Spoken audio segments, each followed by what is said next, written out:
Buruknya politik dinasti dalam negara demokrasi.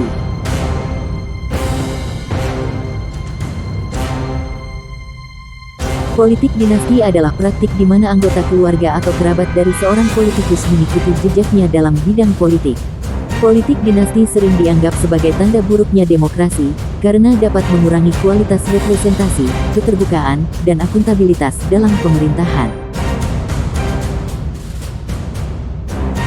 Politik dinasti juga dapat menimbulkan masalah seperti korupsi, nepotisme, kolusi, dan penyalahgunaan kekuasaan.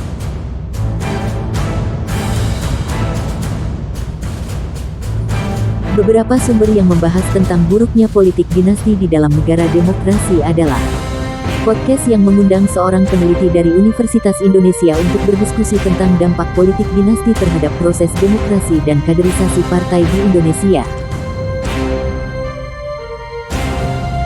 Pernyataan seorang peneliti senior dari Badan Riset dan Inovasi Nasional, BRIN, yang mengatakan bahwa politik dinasti menjadi persoalan ketika membajak dan membonsai demokrasi, khususnya untuk negara-negara berkembang, termasuk Indonesia.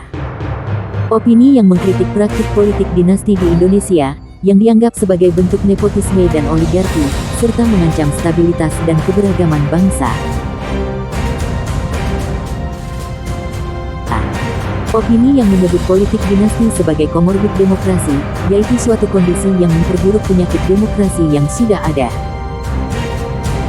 Opini yang menyoroti fenomena politik dinasti ala partai politik pragmatis, yaitu partai politik yang tidak memiliki ideologi yang jelas dan hanya mengutamakan kepentingan praktis.